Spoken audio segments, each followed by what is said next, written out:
The concept of extinction seems pretty straightforward. An animal disappears, scientists search for it, find nothing, and eventually label it extinct. Case closed. But in reality, it doesn't always work like that, as nature occasionally has the helpful habit of tearing up our metaphorical paperwork. Officially, we generally report animals as being extinct when there's no reasonable doubt that the last individual has died, basically meaning there are no known living individuals anywhere on Earth. But that known part does quite the heavy lifting here, because despite our satellites, sensors, and selfie sticks poking to every corner of the planet, our knowledge has gaps the size of continents. Literally. I mean, we've barely mapped 20% of the ocean. And then when you add on the fact that half the time we can't even find our own car keys, even when they are sitting in plain sight, well, imagine just how challenging finding the last surviving member of a species is. So that's all to say that even when we declare an animal to be extinct, there is a chance that it actually still lives. Few animals blur this line like the Japanese wolf, scientifically known as Canis lupus hautophalax. Once native to the islands of Honshu, Shikoku, and Kyushu, the Japanese wolf was declared extinct in 1905, following a brutal triple whammy: rabies outbreaks, habitat destruction, and then the final nail in the coffin, a government extermination campaign. But this wasn't just any wolf disappearing to the mist of extinction. This was the erasure of an animal that had been woven into the very fabric of Japanese society and spirituality for centuries. In Shintoism, the Japanese state religion, the okami, meaning wolf, was revered as a messenger of the gods, or kami spirits, and a protector against crop raiders like wild boar and deer. In fact, so revered were these animals that approximately 20 Shinto wolf shrines still stand on Honshu alone, and even villages across the mountains still carry names like Okami Iwa, meaning Wolf Rock, and Okami Taira, meaning Wolf Plateau, just serving as cultural echoes of an animal that supposedly vanished more than a century ago. And one of the most fascinating pieces of folklore that's also relevant to our story is the Okuri Okami, or escort wolf. Wolves that would allegedly follow lone travelers through the forest at night, accompanying them safely to their destination without doing them any harm. And then, beyond culturally, this wolf was further impressive as it was a rather divergent subspecies of gray wolf that might actually have been closely related to the first wolf ancestors of man's best friend. To be exact, a 2024 study found that Japanese wolves were not only more closely related to Eurasian wolves than North American wolves, but that they were also more closely related to domestic dogs than to other wolves. And then, in addition, further analysis on its DNA revealed that some modern Japanese dog breeds, like the Kishu and Shiba Inu, possess some of the exact same genetic markers as the Japanese wolves, serving as living proof of ancient crossbreeding that has preserved fragments of the wolf's genome even to this day. The Japanese wolf was also physically distinct, representing one of the smallest gray wolf subspecies out there, only standing a mere 56 to 58 centimeters at the shoulder, or about 22 inches, which, to put that into perspective, is barely bigger than a border collie. While on the other hand, North American gray wolves can measure up to 91.5 centimeters, or 36 inches, at the shoulder, making them over 50% taller. But it is this small stature that might have theoretically helped it avoid complete extermination, potentially. Because while it has been declared extinct, there have been dozens of reported sightings that have emerged from the remote mountains of Honshu and Shikoku, the same misty forest that this animal once called home. And these aren't just campfire stories told by hikers who've had too much sake, as some of them even come with photos and videos that defy easy explanation. And one of the most compelling examples of this occurred in 1996 in the Chichibu Tamakai National Park. A wildlife photographer named Hiroshi Yagi found himself face to face with a wolf-like creature calmly walking alongside the road. And not only did he manage to see it, he also managed to photograph it several times. And when wildlife experts examined the images, many of them agreed that the animal bore striking anatomical similarities to the supposedly extinct Japanese wolf. And more importantly, it did not match any known domestic dogs or other wild canids in the region. And what made this encounter even more unusual was the animal's behavior. It showed no fear of humans, walking right up to Yagi, which matches not only historical accounts of the Japanese wolf's relative boldness around people, but if you also remember, it also matches the legend of the Okuri Okami, the escort wolf. In fact, this experience was so compelling that Yagi and his team placed over 70 camera traps across the entire region in hopes of capturing this elusive wolf. And this measure finally ended up bearing fruit in 2018, when a video recorded a deer running by. And in the background of that video was some very interesting audio: howling.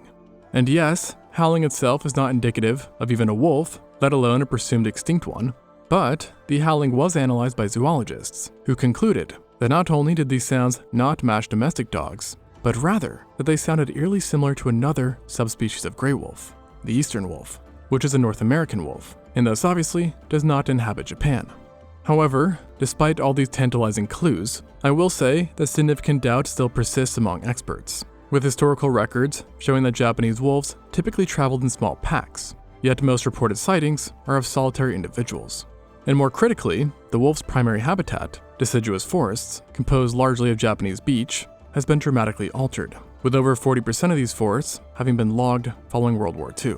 And unfortunately, since 2018, there have been no further confirmed recordings or sightings.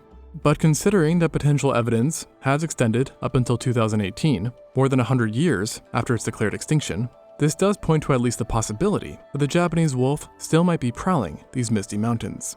And until we can get more concrete evidence of its presence, the Japanese wolf remains suspended in that curious limbo between confirmed extinction and possible survival. But while the Japanese wolf might be playing hide and seek in mountainous forests, another apex predator is possibly engaging in an even more impressive vanishing and potential reappearing act, all the while on a tropical island which measures only 85 kilometers or 53 miles in length. So in other words, in a place where hiding spots are relatively limited. So picture this, a small, isolated African island where the waves crash against white sand beaches. Tourists sip cocktails at resorts, and somewhere in the island's shrinking forests, one of the world's most famous big cats might still be stalking through the shadows. And this isn't the setup for a thriller novel, but rather the real-life mystery of Unguja Island, the largest island in Tanzania's Zanzibar archipelago, and home to the Zanzibar leopard. The Zanzibar leopard is thought to have evolved in isolation from mainland leopards since at least the end of the last ice age, when rising sea levels separated the island from Tanzania roughly 10,000 years ago. This isolation led to it both becoming smaller than its continental cousins and developing a relatively distinct appearance, with the typical leopard rosettes having partially transformed into spots.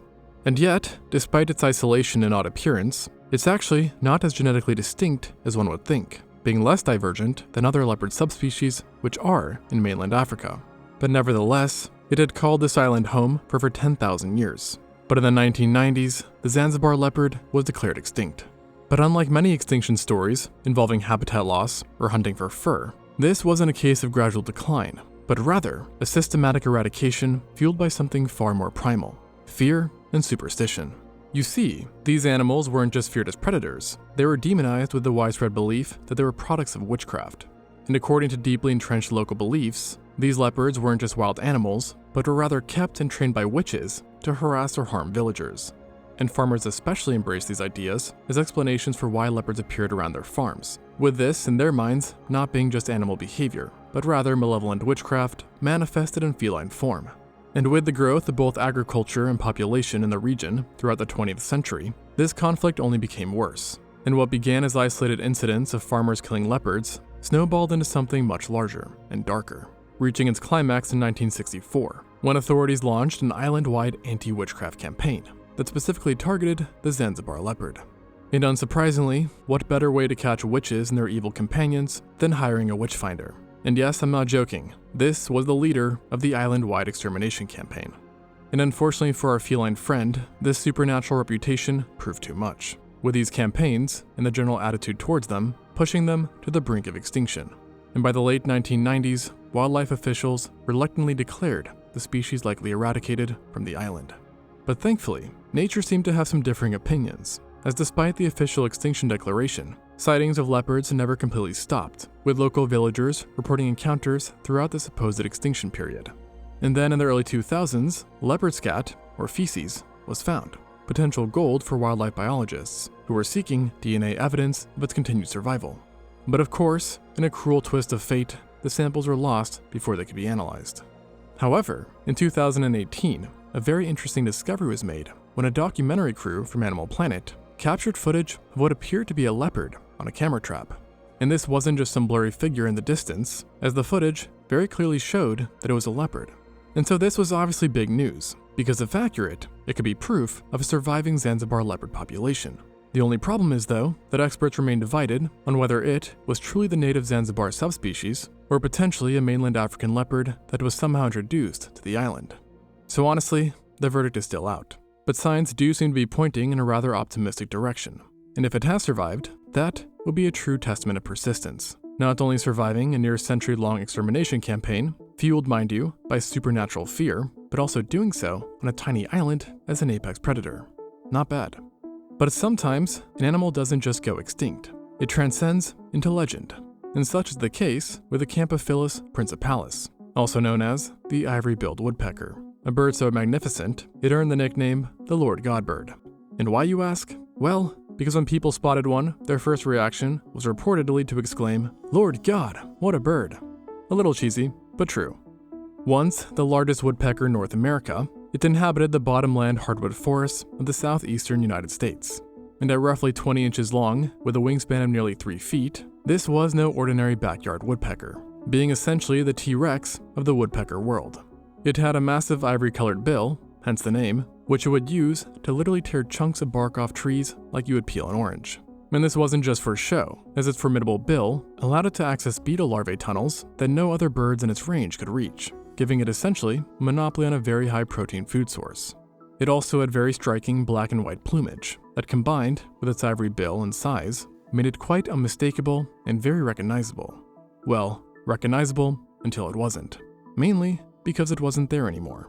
The ivory bill's decline was swift and brutal, with logging, hunting, and habitat destruction driving it to the brink of extinction by the early 20th century.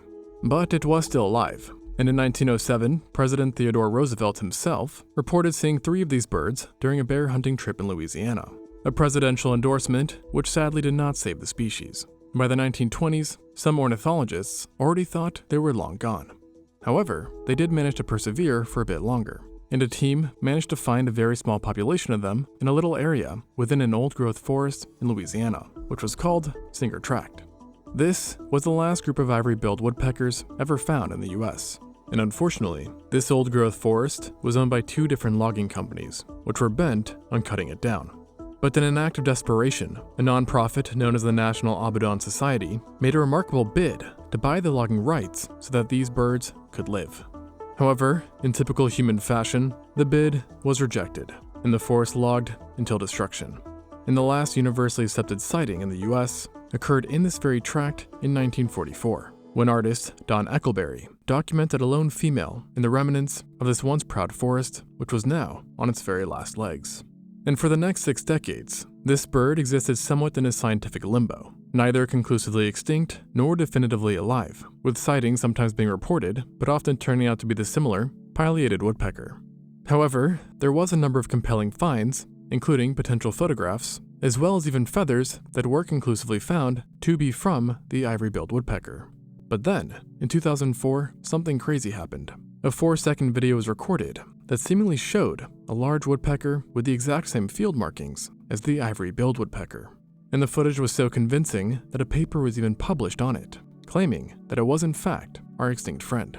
But seeing that this elusive bird had been last conclusively spotted nearly 60 years prior, the claim understandably led to quite the backlash, with the birding world fracturing into 2 camps, the believers and the skeptics, each accusing the other of wishful thinking or scientific negligence.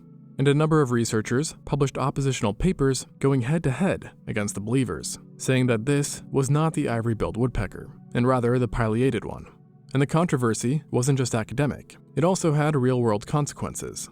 For example, the town of Brinkley in Arkansas, which was near where the sightings occurred, experienced a 30% increase in tourism. And they even hosted the Call of the Ivory-billed Woodpecker celebration, which came complete with merch, woodpecker haircuts, and ivory-bill burgers, whatever that means. And in the midst of all this debate, the U.S. Fish and Wildlife Services decided to make their own investigation and end the argument once and for all. And after analyzing the video, they came to a conclusion that this was, in fact, our extinct, not-so-extinct bird. Unfortunately though, since then, nothing as conclusive has really come out. And while reports keep coming in from around the southeast, most can be explained away as a misidentification. And in 2021, without strong evidence of their continued survival, the U.S. Fish and Wildlife Service attempted to resettle the matter by proposing to officially declare the bird extinct once and for all. But let's just say that did not go over too well, with the public reaction being intense to say the least, with thousands submitting testimonies and purported evidence of recent sightings, which forced the agency to push back their decision for further review. And as of 2025, the bird remains officially critically endangered, possibly extinct. which is a pretty bureaucratic way of saying we have no idea. But I will mention that many ornithologists remain very, very skeptical, with one even pointing out the hypocrisy of there being incredibly rare birds that live in the middle of the Amazon, and yet people can somehow get good, identifiable photographs of them. But then on the flip side, people in the US have spent hundreds of thousands of hours trying to find and photograph the ivory-billed woodpecker, without conclusive success, which ended with him concluding that if there really was a population out there, it's almost inconceivable that no one could get a good picture of them. But here's the thing about extinction. Sometimes we just don't want to believe it. The ivory-billed woodpecker has somewhat become more than a bird, kind of morphing into a feathered Bigfoot of the swamps, a creature that represents both perhaps our guilt about environmental destruction and our desperate hope for its survival. So whether it still exists or not almost seems besides the point. The legend is somewhere in the deep forests of the American South. This magnificent creature still hammers away at ancient trees, has taken on a life of its own. Now with all this said, hope is not lost for animals that even have conclusively gone extinct, as demonstrated by the Pyrenean ibex, also known as Capra pyrenaica, or locally known as bucardo, and representing one of science's most profound interventions in the extinction process to date. This wild mountain goat once roamed the Pyrenees Mountains between Spain and France. Males display distinctive black markings on their manes, forelegs, and foreheads, while females wore more subtle, deer-like brown, with both of them having curved horns, all features that had evolved over countless millennia.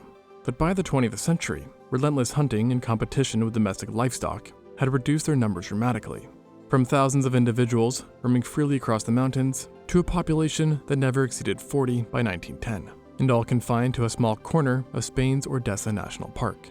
This decline continued until the last known individual, a female named Celia, was found dead in 2000, and get this, killed by a fallen tree.